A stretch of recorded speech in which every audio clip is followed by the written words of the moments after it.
Right. Unlike the very first stream we did.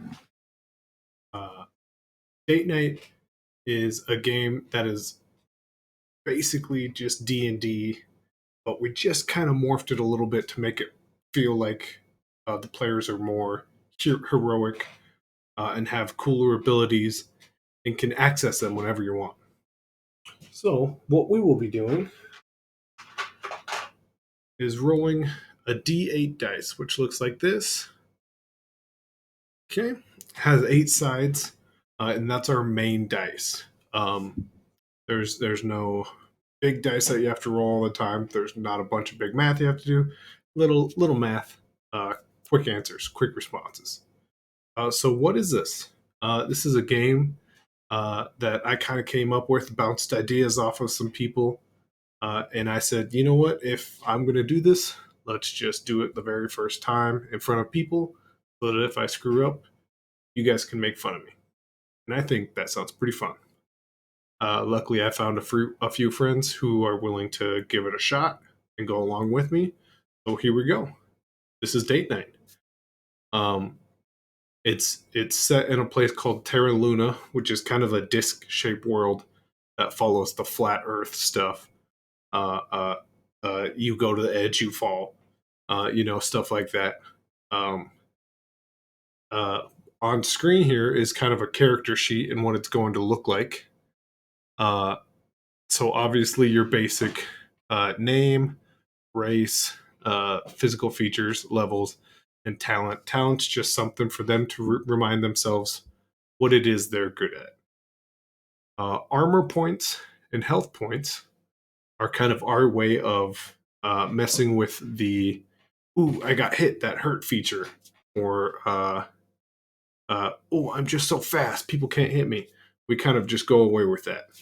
Um, Armor points are now, uh, "Hi, new follower, welcome to Date Night."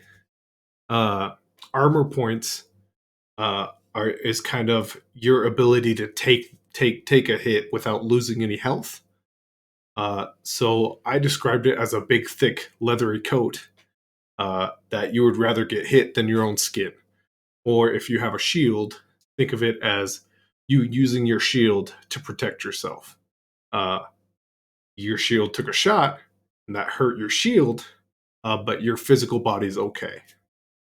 Whereas if you decide to take some of the damage out of health, that means you're being bold.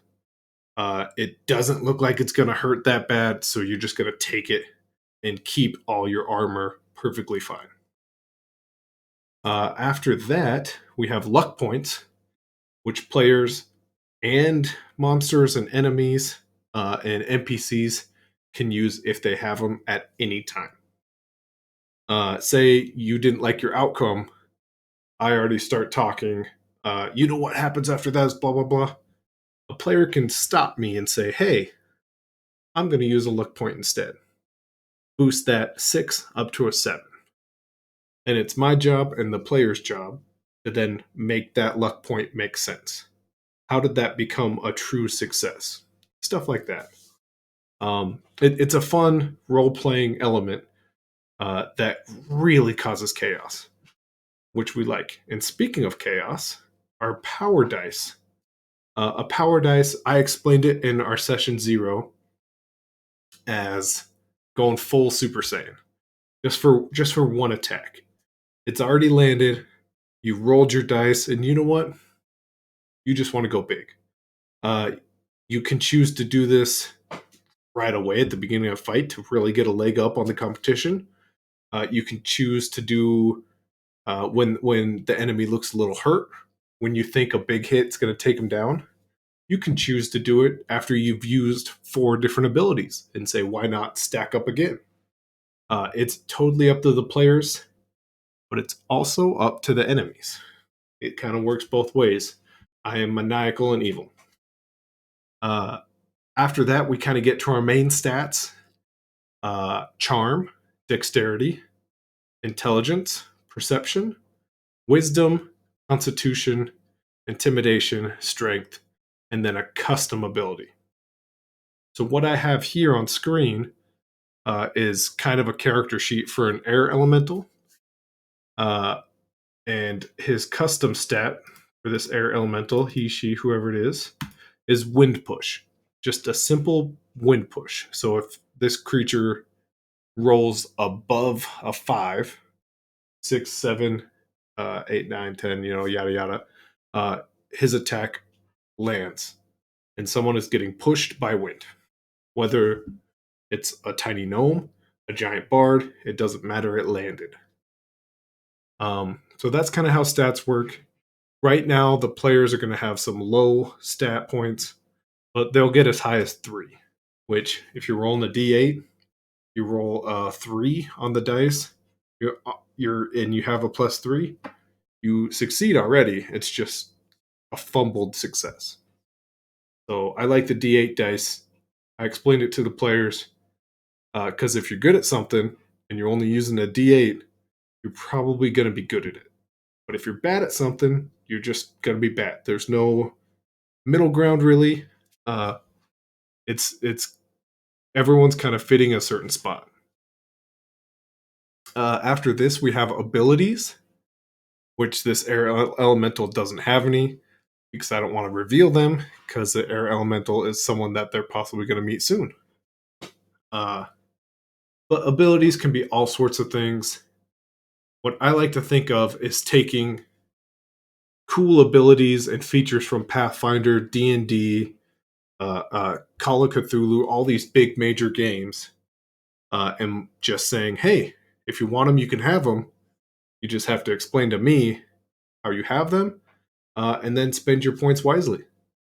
So think of it as being a rogue, and you loved sneak attack. It was your favorite thing about being a rogue, which is probably everyone's favorite thing about being a rogue.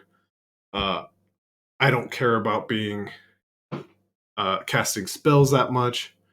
I don't care about really being good with lockpick. I just want that sneak attack, extra damage. You could put 3 points or 3 points into that ability, a sneak attack damage, doubling your dice, doubling your dice, doubling your dice. You can just start like that.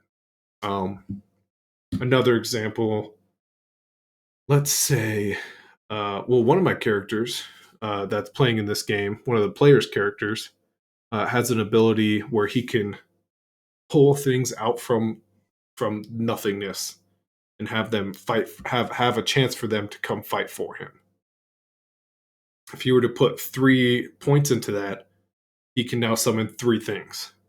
And there's no action economy. There is spend your points and abilities and stats wisely, because if you use all your abilities, you're out. So, say, once again, a player wanted to start an attack off strong, and he has 3 abilities. He says, hey, DM, I'm going to use all these abilities on this turn. He can totally do that. She could totally do that. Doesn't matter. So the abilities are another sort of chaos in the game.